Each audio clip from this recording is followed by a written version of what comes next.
Thanks, Barbara. The weather is not warm, though the welcome is warm, and I thank you for that. I did have kind of an adventure getting here, so there you are. What I'll be talking about today, as Barbara said, is Catholic social teachings, politics, and inequality. And, you know, both the Pope and our president have been talking about inequality recently and raising, I think, an important set of issues for all of us. So I'm coming at this as a Catholic delighted with the Pope, as admittedly a Democrat more or less delighted with the president, but mostly today as a social scientist and somebody who wants to bring together some social science facts and ideas with some ideas about Catholic social teaching and the role of the Church. So I'm going to start with a lot of facts, actually. So I do facts. That's too bad.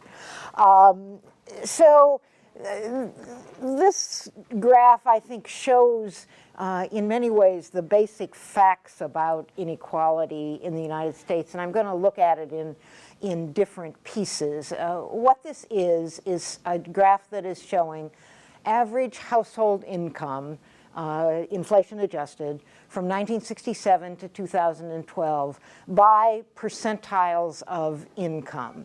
So when you think about an income distribution, kind of think about everybody lining up, and we kind of divide the income distribution into fifths or into tenths, and it doesn't want me to show it. Oh, it's such a nice graph. Does somebody know what to do here? Anyway, the facts are that if you look at the bottom of the income distribution, you see that okay. So do you know why that happened? Or okay.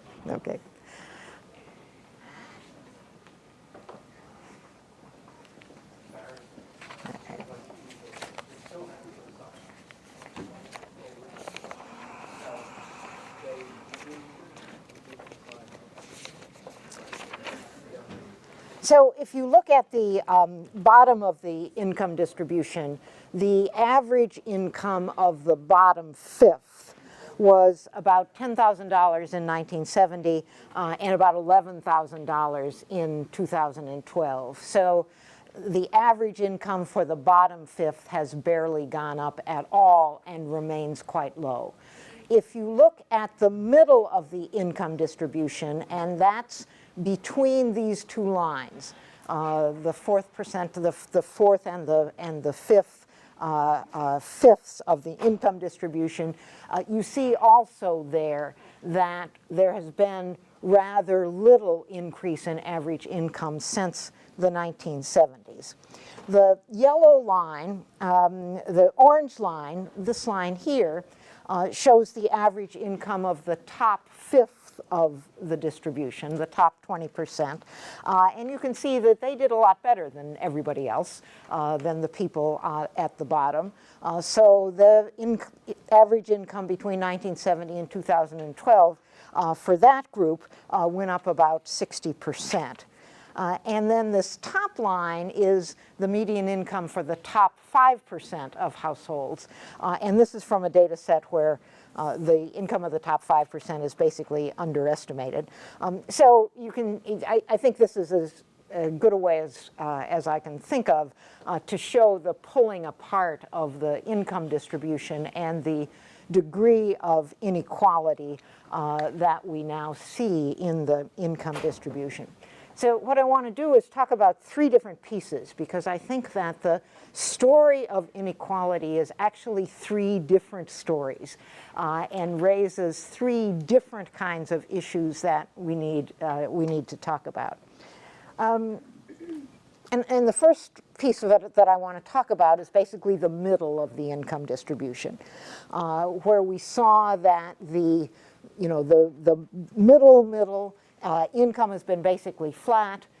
Income at the top 20% kind of going up to that percentile has gone up a lot more, but not nearly as much as at the very top. So I want to talk about that at the, as the middle. So what's happening at the middle of the income distribution, say the range between the 20th and the 80th percentile, I think is actually best described as what Claudia Golden and Larry Katz call the race between education and technology. And this graph shows the changes in wages for full-time working men between 1963 and 2008 by education.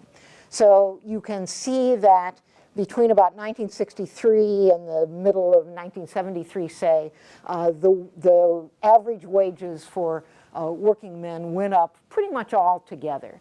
But then starting here, they really pulled apart. So high school dropouts did very badly. High school graduates only did not very well. College graduates did well. Postgraduate degrees did much better. Keep that in mind, by the way, as you plan your life. And I think what's going on here is that, you know, globalization and information technology really altering the structure of the labor market, decreasing the number of middle-skilled jobs, decreasing the number of jobs that require only a high school education, both blue-collar and white-collar. I mean, think about the jobs that are disappearing. Think about bank tellers. Think about assembly line factory jobs. Think about bookkeepers and so on. At the same time, job opportunities have increased for the college-educated, especially those with cognitive skills, science, math, engineering expertise, and interpersonal skills. And what Golden and Katz argue is that, and show actually, demonstrate pretty well, argue that college graduation rates have not kept up with the demand for college labor, and then in kind of good old economics 101 fashion, the wages of college graduates and people with postgraduate degrees have pulled away from those with less education. The graph for women, by the way, the graph for women actually looks better. What you see in the graph for women is this happens, and then it starts pulling apart, but this big drop for women doesn't happen. Because women's wages, I mean, it's not perfect, but they've actually been doing pretty well. So as I say, I think this part of the inequality story is quite persuasively documented. I actually think this part of the inequality story, the race between education and technology, is relatively uncontroversial. I think Pope and President and many of their critics can agree on the basic dimensions of this story. And could probably even agree that if you want to address this part of the inequality story, education is really going to be the key. Now, you know, how to do that politically and so on is not so easy, but I don't think that kind of understanding what's going on in that part is particularly hard, and so I'm not going to spend much time on it, and we can talk about it in questions if you like. So I want to move to talk about the bottom of the income distribution. I want to talk about the poor. So this graph shows the poverty rate in the United States. And this is a graph that uses the Census Bureau's supplemental poverty measure. Those of you who have kind of studied this probably know all the reasons why the official poverty measure or any poverty measure has problems of various sorts. The supplemental poverty measure, I think, is a better measure, so I use it. At this point, I want you to just look at the bottom line, which shows the percent of the American population poor using the supplemental poverty line. And what it shows is that in 1967, it was about 20%, kind of goes up and down with business cycles and other things that are happening. The poverty rate now is about, using this measure, is about 16%. Now, to some extent, the story here, that is the story at the bottom of the income distribution, follows the same logic as the story of the middle that I just talked about. Adequately paying middle-skilled jobs are being lost to globalization and technology. Low-skill service jobs, which are increasing in number, kind of think about healthcare workers, kind of think about restaurant workers and so on. Number of jobs is increasing, but their wages are low, often inadequate to support a family. Supply of workers to these jobs is increased somewhat through immigration, not a big deal, but somewhat. And clearly the bargaining power of workers in low-skilled jobs has decreased because of the decline in unionization and the power of unions. So, as you probably know, the federal minimum wage, which establishes pay in many of these jobs, has stagnated for many years. So kind of when you think about this interrelated set of issues, addressing them through things like protections for workers, education and training and so on, you could actually make, to some extent, a difference for the working poor. Education and training can help prepare displaced workers and new low-skilled job entrants for the kinds of job categories that are growing rather than the ones that are decreasing. Raising the minimum wage, increasing the earned income tax credit are all ways of helping raise the income of those who are working and who are poor. But I think it's worth noting that many of the poor, many of the families and individuals who fall into this latter category are actually not working. 60% of the households in the bottom fifth of the income distribution reported having no earners in the household. In contrast, when you look at the top fifth of the income distribution, 75% have two or more earners, so there's a big difference in working. Among working age poor adults, only 11% worked full-time, full year, 60% didn't work at all. And among those who are not working, and this is interesting, this is census data, among those who were not working, less than 15% reported that the reason they weren't working was that they couldn't find a job. So most of the non-work that we're seeing among that group comes from illness, from disability, from people being in school, from people having home or family responsibilities, for a whole variety of reasons connected to all the pieces of their lives. And I think we really need to think about another piece of the poverty story besides the jobs problem, which I've been talking about, which includes a kind of interrelated set of family and community misfortunes, including lack of jobs, low marriage rates, suboptimal parenting practices, high crime rates, high incarceration rates, and so on. I think we need to think about that part, the family and community part of the poverty story, as well as the jobs part. And the critics of both Pope and President often focus on these aspects of the poverty story and really say that the directions for policy thinking should be looking at family and community. And sometimes they suggest that if the poor simply worked harder and stayed in school and got married, all would be well. Now, I don't believe that, but I do think that that piece of the story is an important one to address. Now, a third piece of the poverty story is a safety net that's pretty patchy and really not protective enough in an increasingly volatile society. The welfare system was reformed in the mid-1990s to become a work supplement system, and that actually worked pretty well when the economy was great. What we saw in the late 1990s and up into 2000 after welfare reform was increases in work and decreases in poverty. That's this here, decrease in poverty, was after welfare reform. But it didn't work great when the economy was not good and when we fell into the Great Recession. Now, I think it is worth noting that the set of safety net programs that we do have makes a huge difference in the proportion of people who are poor. So what this top line is what the poverty rate would be if there were no government transfer programs, if there was no Social Security, if there was no earned income tax credit, if there were no welfare programs at all, if there were no food stamps.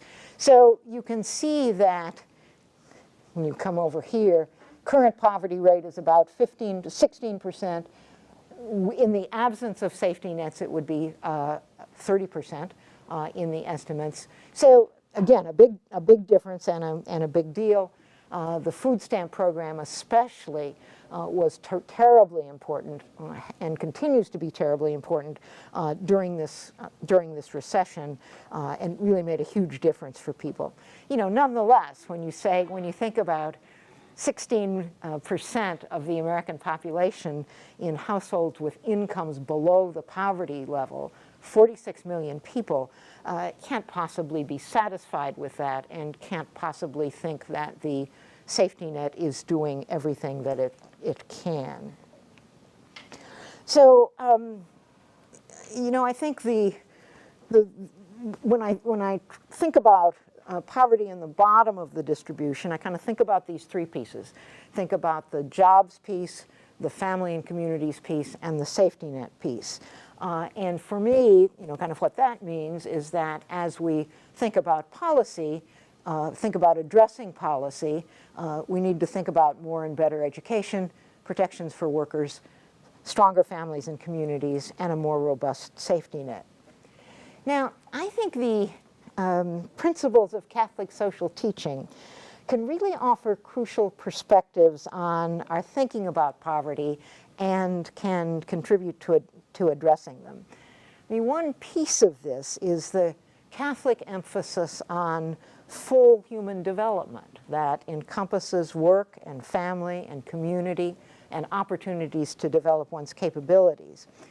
Catholic social teachings would thus support efforts both to improve education, to strengthen families and communities, and it would engage in the social and cultural work of strengthening families and communities. Second relevant theme of Catholic social teachings is the special preference for the poor. Catholics recognize that even what are called by some the unworthy poor are cherished by God and should be loved by all of us. And while we should work hard to make sure that safety net programs and other kinds of programs do indeed promote work and responsibility and family and community participation, those unfortunate poor who cannot or will not participate are entitled simply as human beings to care and decent living conditions. The third relevant aspect of Catholic social teachings, I think, speaks to how and by whom the first two principles are turned into action. The Catholic theme of subsidiarity complemented by solidarity. The subsidiarity principle advises that responsibility for full human development and for care for the poor should rest at the lowest level of society at which it can be carried out. That is, individuals have responsibilities for themselves and their families. Responsibility then flows to the community, to subunits of the national state, and to the state itself. That principle, of course, complemented by the principle of solidarity, which implies that it is both appropriate and necessary for government at various levels to take responsibility. Now, you know, one of the themes I'm going to kind of keep coming back to is that, you know, men and women of goodwill can disagree about the most appropriate and effective ways of improving education, of strengthening families and communities, of providing a safety net, and so on. They can disagree depending on their analysis of the facts, their analysis, their predictions about what effects policies will have, and so on. The point that I'm making here, though, is that the facts on the ground are complicated and deserving of the broad and generous perspective that Catholic social teachings can provide us. I now want to turn to the rich. So I want to talk about the top of the income distribution, the place where You recall in my first graph, where the line was really going up like this, where everybody else's line was either staying flat or just kind of puttering along. So I want to turn our attention to the top of the income distribution, the top 10%, and especially the top 1%, because this is where the most dramatic changes in the distribution of income have occurred. Huge pulling away of the rich from the rest of us. This graph, which comes from work by Thomas Piketty and Sayes, uses tax return data. It's the only real data source that can look at the incomes of the rich. Turns out that when you do sample surveys and you kind of sample and you only get like 1% of the 1% when you, or 1% of your sample, hard to get it, and turns out people lie in surveys. But the tax return data are actually pretty accurate, and so Piketty and Sayes really rely on that. And this shows, it's a little bit confusing, but look mostly at the black line, at the black diamonds. This shows the share of income, that is the share of total national income that went to the top 1% of households. 1%, okay, 99 below. Top 1% of households between 1913 and 2008. And as you can see, it sort of looks a little bit like a U. Was quite high at the beginning of the century, 20th century. Went down, hovered around, kind of 10% in the kind of that middle part, and then starting in about the late 1970s, 1980, just shot right up. And the top 1% is now taking home or claiming slightly more than 20%, a fifth. Top 1%, fifth of the income, and it's almost at a record level, as you can see. The share is almost at a record level, and the fact that the previous record high was in 1929 should give everybody pause. Now, when you look at the look at this pulling away of the rich, I think there's a genuine question about whether we should care or not. I mean, there are many people, some of my best friends, who kind of make the argument, okay, fine, they're rich. I wish I was rich, but doesn't matter to me. We should really worry about the poor. So, Mary Jo, stick with thinking about the poor and don't worry about the rich. And so, but I really want to ask the two questions. I want to ask the question, it seems to me there are two reasons we might care about this. We might care because we think that the rich have gotten those gains in a way that they don't deserve. Or we might care because we think that so much money going to the rich is hurting the rest of us. Because it seems to me those questions are important, because if the gains that the rich are taking home are deserved, if they're not ill-gotten, they didn't steal it or kind of do bad things, and if it's not hurting the rest of us, then maybe we actually shouldn't care. Now, addressing this question of these two questions turns out not to be so easy. We can't know nearly as much about the 1% as we would like, though we do know a few things. We do know that a substantial portion of the income of the rich now, less true back then, comes from salaries, earned income, revenues from business, many cases from two or more earners in the same family. Now, Nobel Prize-winning economist Joe Stiglitz, though, argues that most of the income and wealth of the very rich, what comes from what he and most economists call rent-seeking, meaning that the rich use their political and general bargaining power to take for themselves, to claim a disproportionate share of the gains from enterprises they are involved in. And he argues that many of these enterprises that are generating those gains are of dubious social value. such as the trading activities that have recently come to dominate the financial sector. So Stiglitz concludes that the substantial incomes of the rich not only not necessary to innovation and economic growth, but actually harmful. Another prominent economist, Greg Mankiw, wrote a paper which has gotten a lot of note called In Defense of the 1%. And his prototypical members of the 1%, the people he wants you to think about when you think about the 1%, are, for example, Steve Jobs and Tom Brady. This is not Boston, is it? Tom Brady's the quarterback for the Patriots.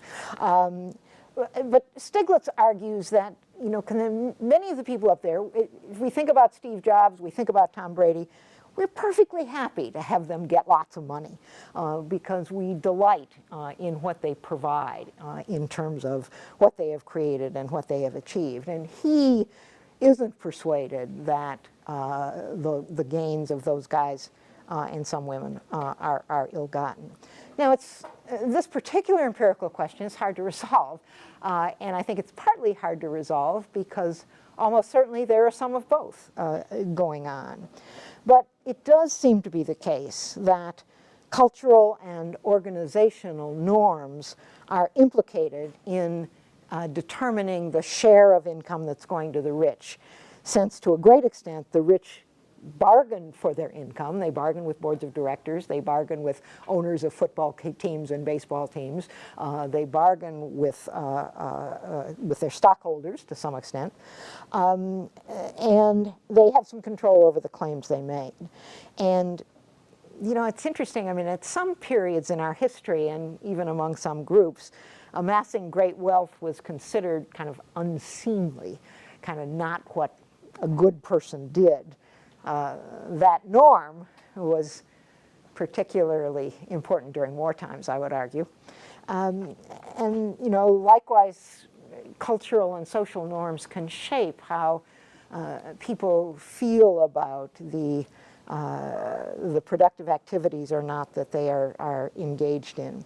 So I think actually that Catholic social teachings have a almost unique perspective to offer on these cultural dimensions of inequality. The argument that the rewards to the top 1% are earned or deserved is really challenged by the Catholic conviction that the resources of the earth and our individual talents and gifts are gifts from God, that they are meant to be shared and used for the greater good. And from this perspective, all of us, including the 1%, should really refrain from claiming more than a fair and modest share of created and made goods. And also from this perspective, all of us have a responsibility to use our goods, our gifts, our skills for the common good. So, but I do think that there is also a second set of questions about whether the concentration of wealth helps or hurts the rest of us, especially the poor. And one aspect of this question is whether large rewards to the 1% help or hurt the overall economy. The economy has certainly been growing, even as inequality has been increasing. But in the years since the recovery from the Great Recession allegedly began, the bulk of the income growth, the bulk of the recovery went to the top 1%. It didn't go to the middle, it didn't trickle down, it went to the 1%. And I think there's it's hard to think about the good economic argument that says this is like a good idea in overall terms, good for the economy. I mean, an economy which is devoted to producing goods and services for the 1%, I mean, this is Downton Abbey. Economy devoted to producing goods and services to the 1% can't grow indefinitely. I mean, they're only 1% of the population. Robust economic growth depends on producing goods and services for the vast middle, and that means the middle needs the income to buy them. Henry Ford, kind of back at the beginning of the 20th century, had the insight that paying his workers well would be to the company's long-term benefits. Well-paid workers could afford to buy cars. And that insight, I think, is generalizable. There's also, there's also an important argument about how the concentration of wealth that we are seeing with this share, 20% of income going to the top 1%, almost half of all income going to the top 10%. There's arguments about how that hurts our democratic polity.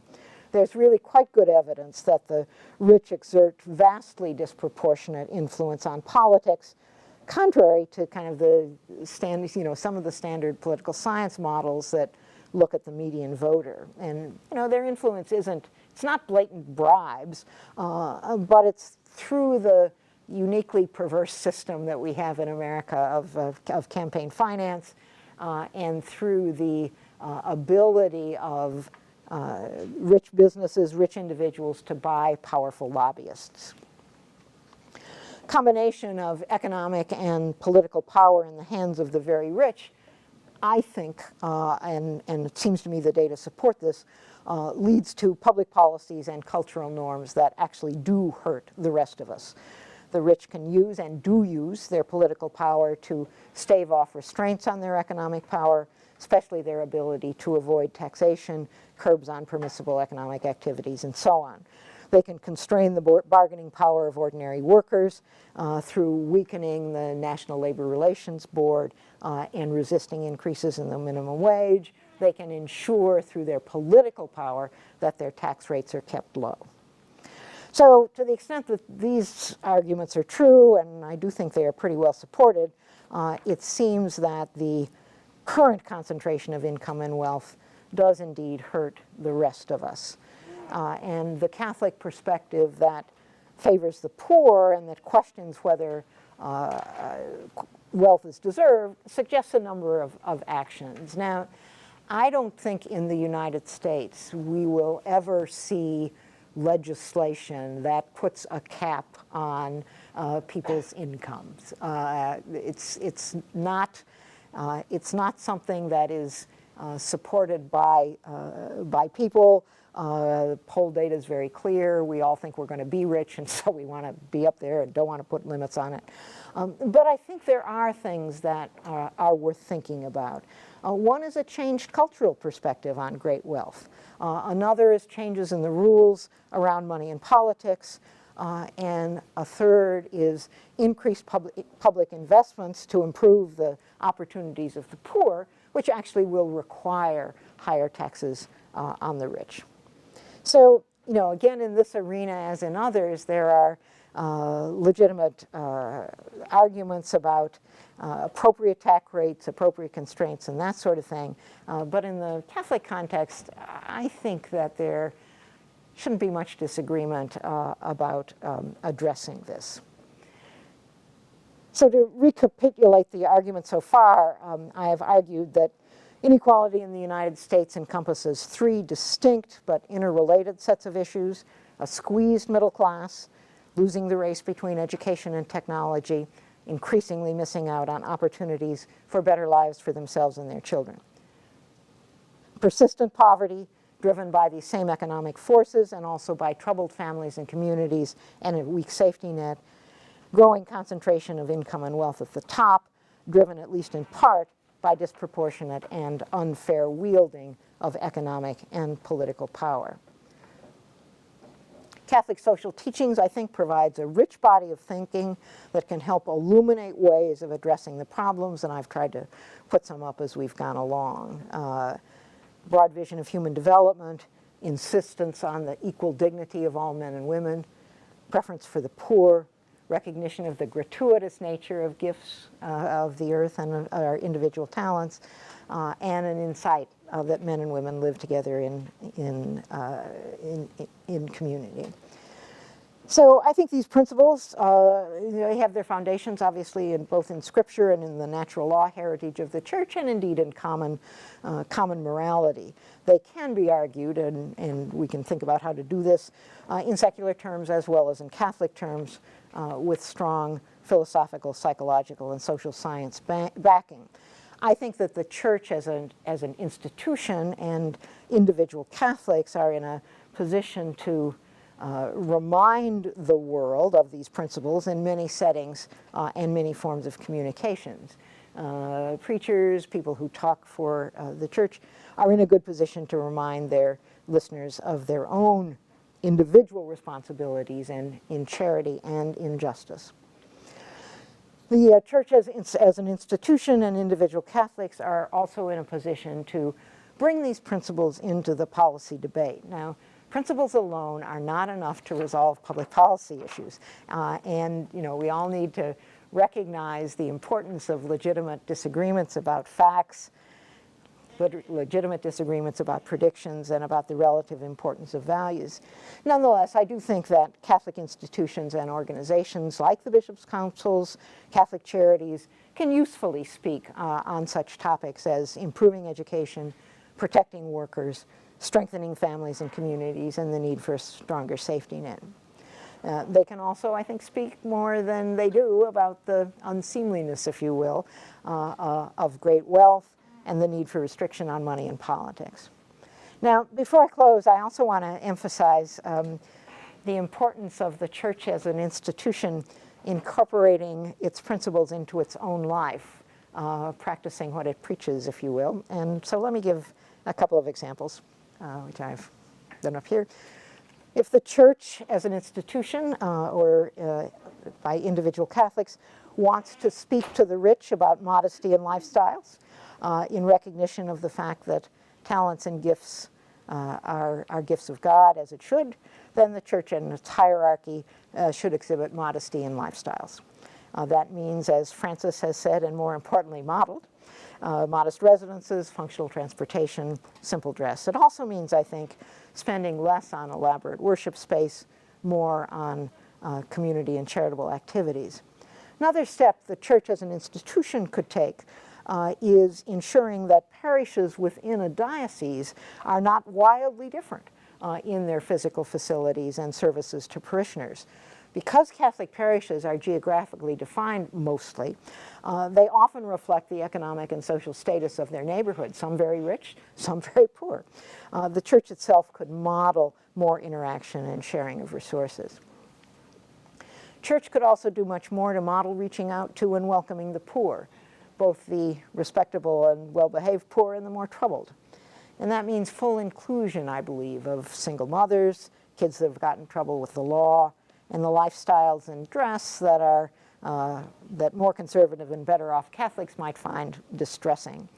I mean, all too many Catholic churches, well, and other churches as well, kind of implicitly or explicitly discourage those who are suffering the effects of troubled families and communities from participating in the worship and community life of the church. I think reversing that could be a powerful demonstration that the church practices as well as preaches. Church could practice as well as preach respect for labor and for working men and women. Catholic hospitals, schools, and other entities are not uniformly leaders in paying living wages, providing opportunities for career development, or encouraging unionization among their lay workers. Church really can't hope to influence public policy in favor of workers or to encourage private sector Catholic business people to pay more attention to their workers if it doesn't do so itself. Fourth area in which the church could practice as well as preach has to do with inclusion and participation in the church community and institutional decision-making at all levels. Finally, the church, I think, especially local parishes, local Catholic communities, could provide opportunities for and could model civil discourse and civil discussion about specific public policy issues and model a discussion that's rooted in Catholic principles. I actually don't think that bishops or priests acting in their pastoral role should preach a Catholic position on specific issues like the minimum wage, levels of government spending, or the tax code. But they can guide Catholics and others to explore the issues thoughtfully, paying appropriate attention to facts and disagreements, but really rooted in these principles. And they can provide places where that kind of discussion can take place. So, like Pope and President, I believe that inequality is among the defining issues of our time in American history. Facts and processes behind them are troubling, but they are also pretty complicated. Possible solutions are difficult politically and also controversial. But I think Catholic social teachings can make an important contribution to these debates, and I hope that we as Catholics can take advantage of the opportunities that we have to influence them. So, thank you.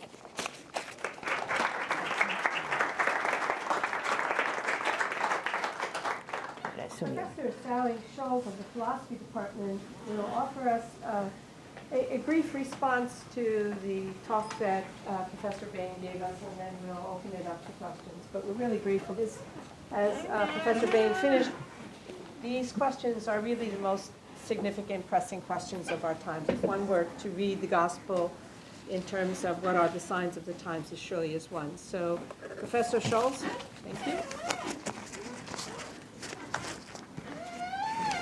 Well, thank you very much for that talk. That was very interesting. And Professor Bane began by noting that she did facts as a social scientist. I can't remember exactly how you put it, but she does facts. As a philosopher, well, facts, I'm not sure.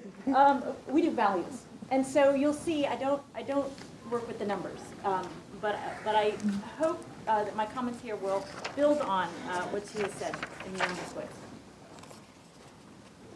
She has set up a dialogue for us between Pope and President, and it opens a way for us as Catholics to reflect on American principles and political practice. So in my brief remarks, I hope to offer 3 possible avenues of building on Professor Bane's remarks.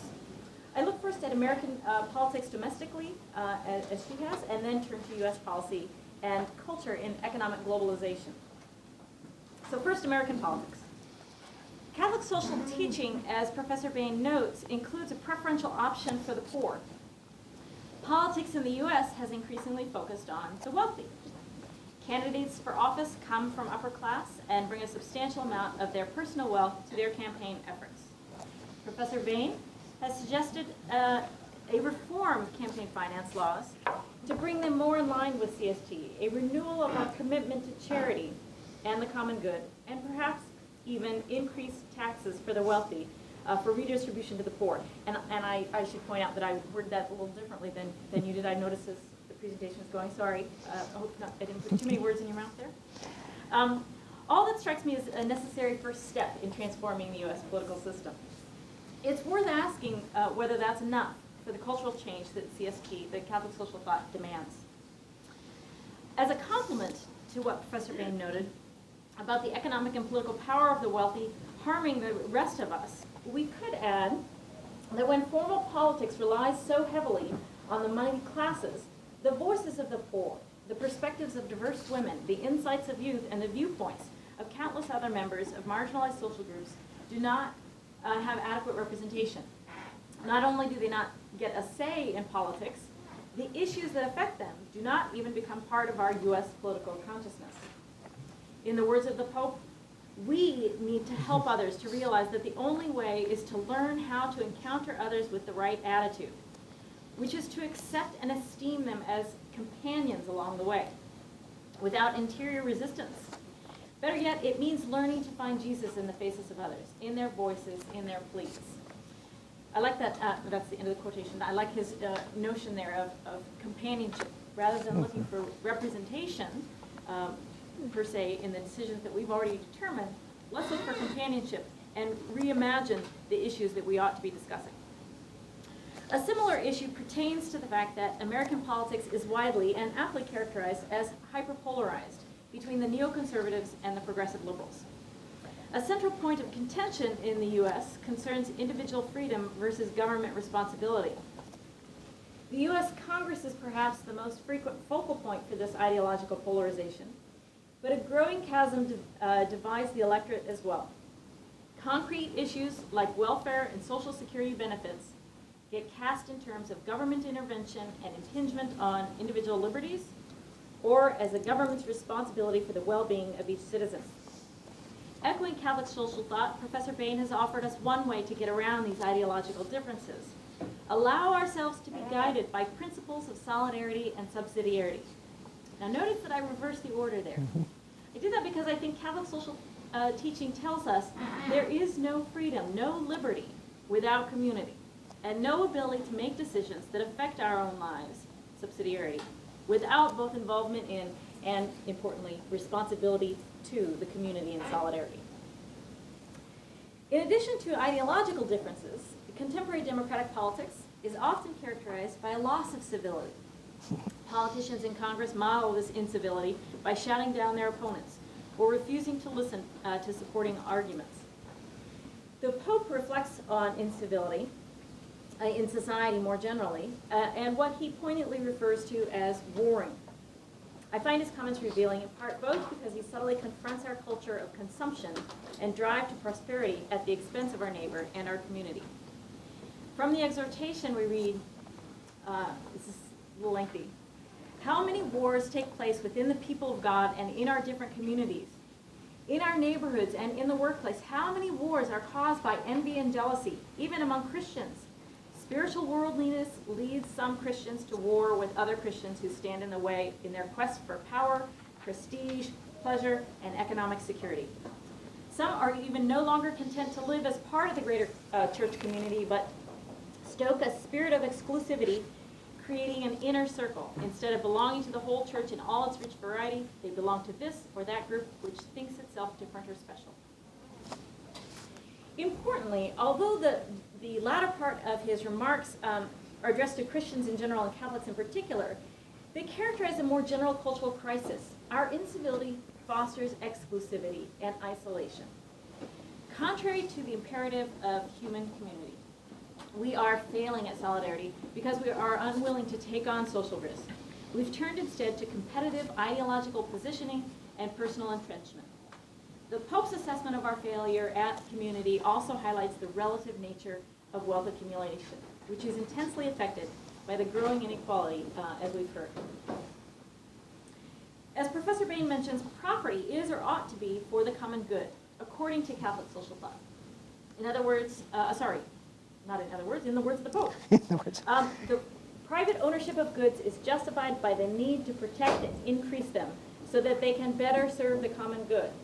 For this reason, solidarity must be lived as the decision to restore to the poor what belongs to them. These convictions and habits of solidarity, when they are put into practice, open the way to other structural transformations and make them possible. Changing structures without generating new convictions and attitudes will only ensure that these same structures become sooner or later corrupt, oppressive, and ineffectual. The wealth of the rich, in other words, at least to some extent, takes from the poor what belongs to them. This relative wealth and impoverishment must be part of our new convictions and attitudes towards personal property accumulation. So I'm there perhaps pushing Professor Bane's comments just a little bit further than she would agree with, and that it's suggesting that the current Pope is arguing for our own personal wealth, a position that says that our own personal wealth is built on, or is in some sense taking from, what belongs to the poor. So we need to understand that relative relation. One of the strengths of Catholic social teaching from the very beginning was the way it conceptualized the relations between individuals, institutions, nations, and the world. Inspired by that and the focus on inequality, I turn now to economic globalization and address some of Professor Bane's insights to American politics in the world. Professor Bane remarked that middle-skilled jobs are being lost to globalization and technology. Some may be tempted to say that that is a net benefit to poor countries around the globe as corporations bring jobs to workers abroad. However, in addition to the concerns that we've heard about its effects on the U.S. economy, we might see in Catholic social teaching another cause for concern regarding economic globalization. Globalization appears as a rather exclusive activity. It's an activity of transnational corporations, global financial institutions, and international organizations. It worryingly grants corporations the status of rights holders. even at the expense of the dignity of workers and consumers alike. The activity of globalization is also conceptualized in a rather one-dimensional manner, flowing from the US and Western Europe to the rest of the world. This process prioritizes the value of efficiency for profit and depicts the forces of market capitalism as progressive. The Pope invites us to see things differently, excoriating these and other elements of economic globalization, saying, quote, "Human beings are themselves considered consumer goods, to be used and then discarded. We have created a throwaway culture which is now spreading. It is no longer simply about exploitation and oppression, but something new. Exclusion ultimately has to do with what it means to be part of the society in which we live. Those excluded are no longer society's underside, or its fringes, or its disenfranchised. They are no longer even a part of it. The excluded are not the exploited, but the outcast, the leftovers." In this context, some people continue to demand trickle-down theories which assume economic growth, this is still the Pope, encouraging a free market, will inevitably succeed in bringing about greater justice and inclusiveness in the world. This opinion, which has never been confirmed by the facts, there's our facts, expresses a crude and naive trust in the goodness of those wielding economic power in the sacralized workings of the prevailing economic system.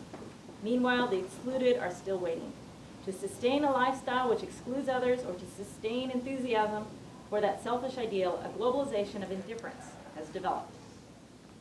That's the end of the Pope's remarks. He has, in rather spirited dialogue with us and with the political powers of the U.S. economy, and I mean to include corporate America in that political power statement, he has linked our personal habits with global inequality. We are responsible. Our individual actions feed a corporate system and an economic system. Rather than corporations being rights holders, the Pope suggests that we think of globalization as our own personal culpability in the marginalization and exclusion of others. He adds, to speak properly of our own rights, we need to broaden our perspective and to hear the plea of other people and other regions than those of our own country. We need to grow in solidarity, which would allow all peoples to become the artisans of their destiny, since every person is called to self-fulfillment. Finally, and briefly, Professor Bane provocatively notes that the church as an institution and individual Catholics are in a position to bring these principles into public policy debates. We could add to this by recognizing that the church is a global entity, or we might even say a global corporation. The church could also serve as a powerful role model, and it seems to me the Pope recognizes this, or at least part of his position, that at least part of his position is as a critic, or if you prefer, the conscience of global capitalism. And so I give him the last word, which I suppose is appropriate. As long as the problems of the poor are not radically resolved by rejecting the absolute autonomy of markets and financial speculation, and by attacking the structural causes of inequality, no solution will be found for the world's problems, and for that matter, to any problem. Inequality is the root of social ills. There it is. Thank you. Now let's open it to the floor for questions or comments.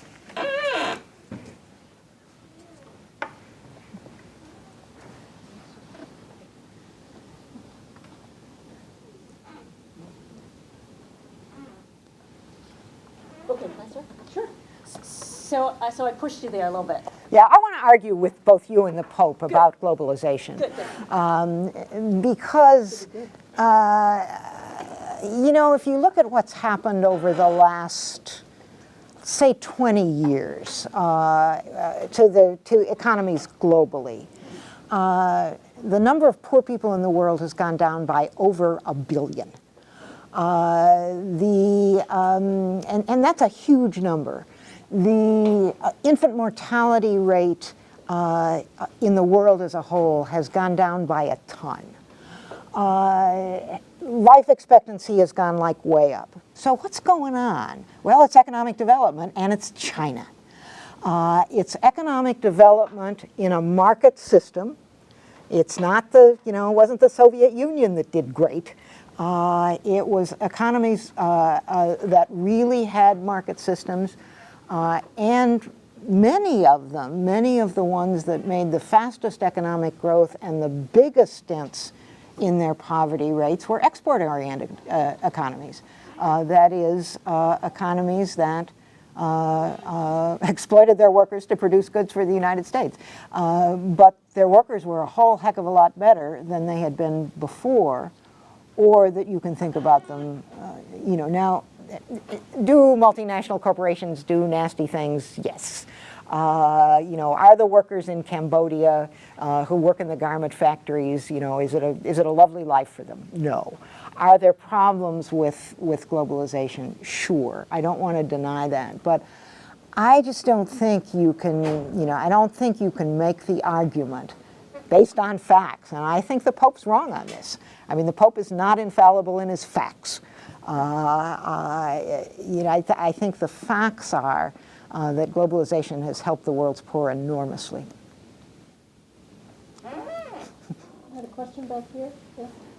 Yes, there was a comment that was made about something where the wealth of people is coming from the Pope. I might have misunderstood the statement, but Could you say that a little more loudly, there please? was a comment that the second speaker made about the wealth of people coming from the Pope. Poor, from the poor. From the poor coming from. Could you kind of re-explain the concept there? Oh, sure. So it's a relative concept. That means that as some get wealthier, others get poor. So claiming that there is a sort of causal connection between the increase in wealth in some and the impoverishment of others. Yeah, I want to argue. I want to argue a little bit with that too, because I think it's more complicated. To some extent, the wealth of the wealthy takes wealth away from the poor. But in a lot of ways, the wealth of the wealthy, in many ways, the wealth of the wealthy makes it possible for the poor to do better. So I mean, again, I don't want to sound too much like an economist.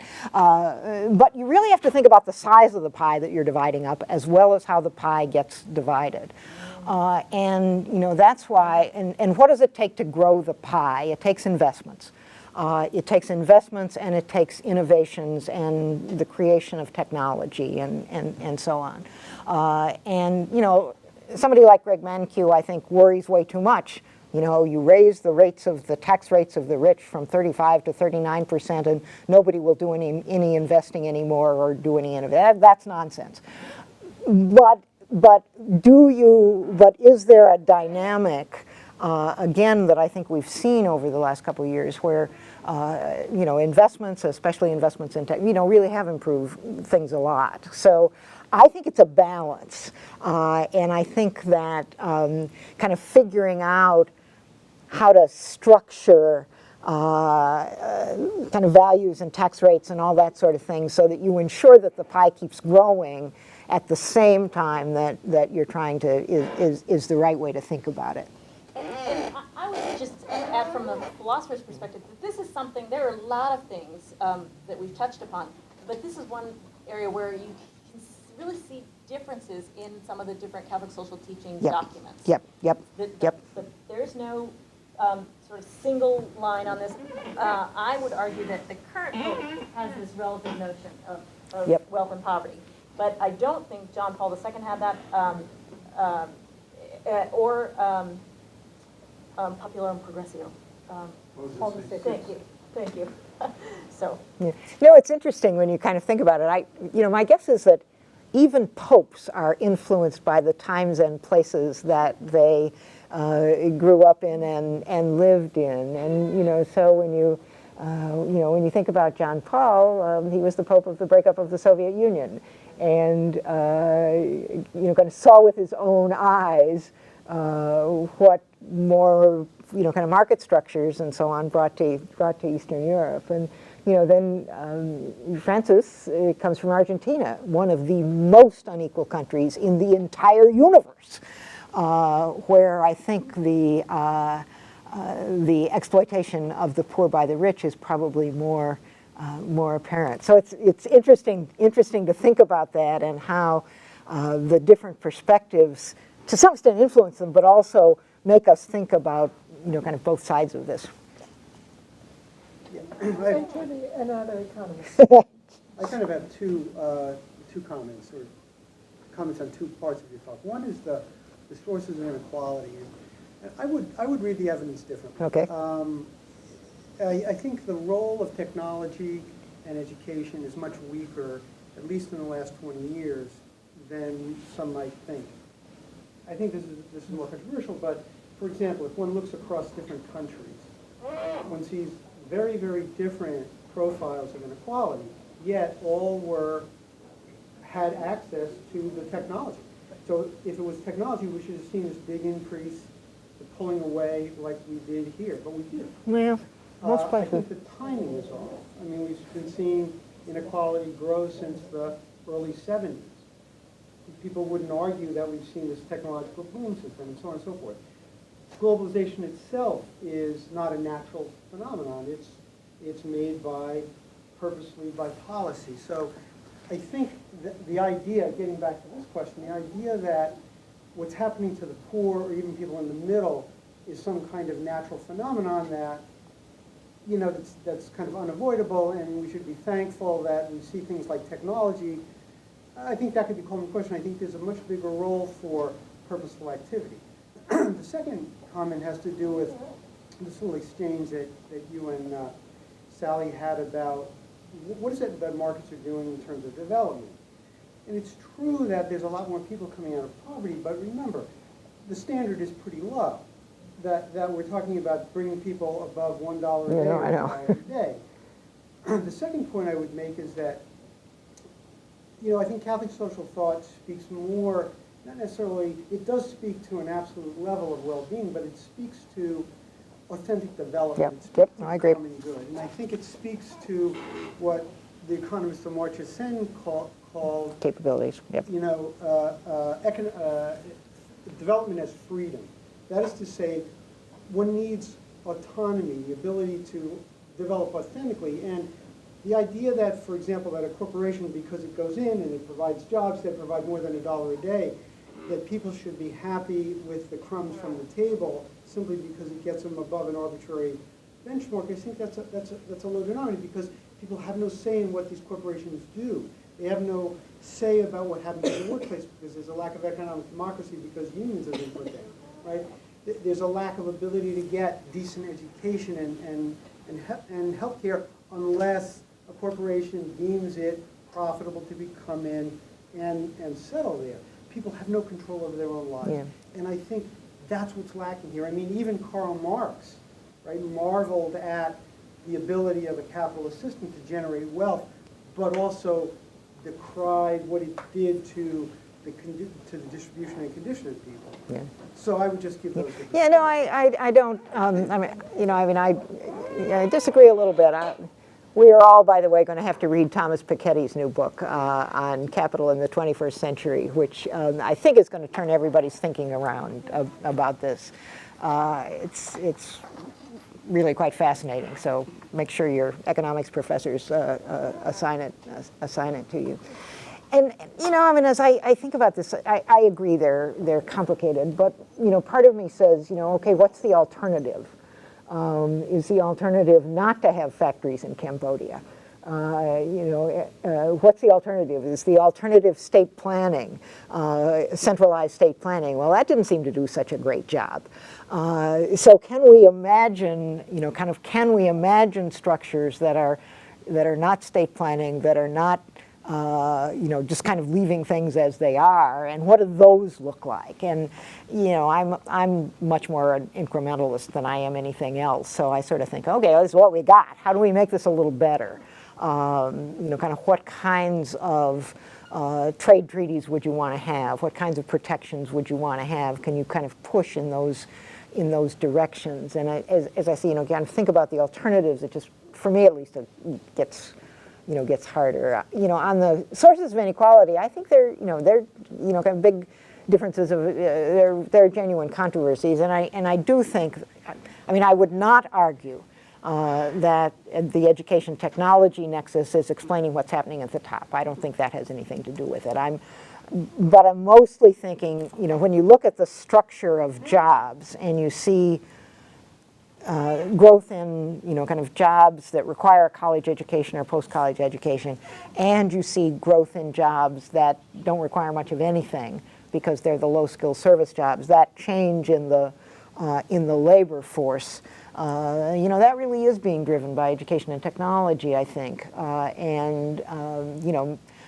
Maybe it's bad that we're there, but again, if you start to think about, well, okay, what's the, how do we get, what do we do now? I think that's harder, yeah. I also see some change in the nature of how the issue is presented in light of Catholic social teaching. If you take Padre Ma'ano, where Pius XI really, you might say, pulled the veil across removed the veil from understanding the meaning of wealth and how wealth is accumulated, how it is kind of this invisible force, and introduced the notion of social justice. And you saw that also in Paul VI, in someone mentioned Popular and Progressio. However, we've kind of moved away from questions of justice to more questions of charity and love. Yeah. And I see with Pope Francis a reintroduction of the question of justice being the preeminent virtue. And charity and love is one with justice rather than being separate and distinct. And justice does, in fact, require, if we go back into the tradition, evaluating social structures. So it's not just accepting the status quo, but what is the process we put in place to continue to evaluate the social structures, which I think you touched on too, Sally, in terms of how did we get where we are in light of the structures that have produced the kinds of inequality. And hopefully, I think with this current Pope, we will come more full square back to the question of justice, and ask the kind of difficult and hard questions that need to be asked. But there has been a transformation within Catholic social teaching about the relationship between charity and justice, given, as you said, the conditions that each of the popes were writing under. I don't know if that makes sense to the rest of you that don't know anything about Catholic social teaching, but hang with it. Maybe one last question. I'm not sure whether it was a question or a comment, but the term globalization comes up an awful lot, usually with negative connotations. And I think it's important to keep in mind, there's been global trade since before the time of Christ. It's not new. And in today's world, most of the global firms, by number of units, number of companies, tend to be small ones. Yes, there are the big ones, and we all know the names.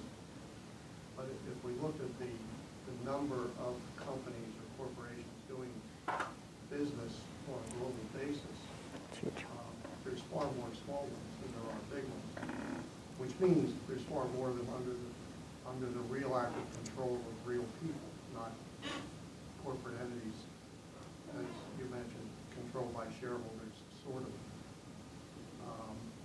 And third, I think we see it's much more prominent and visible today, simply because for the first time in history, there's 7 billion people on this earth, 6 billion of whom have enough money to buy stuff. And of course, the other billion need things to stay alive. So I think there's undisputedly far more global activity than ever before. But I think some of that is for perfectly good reasons.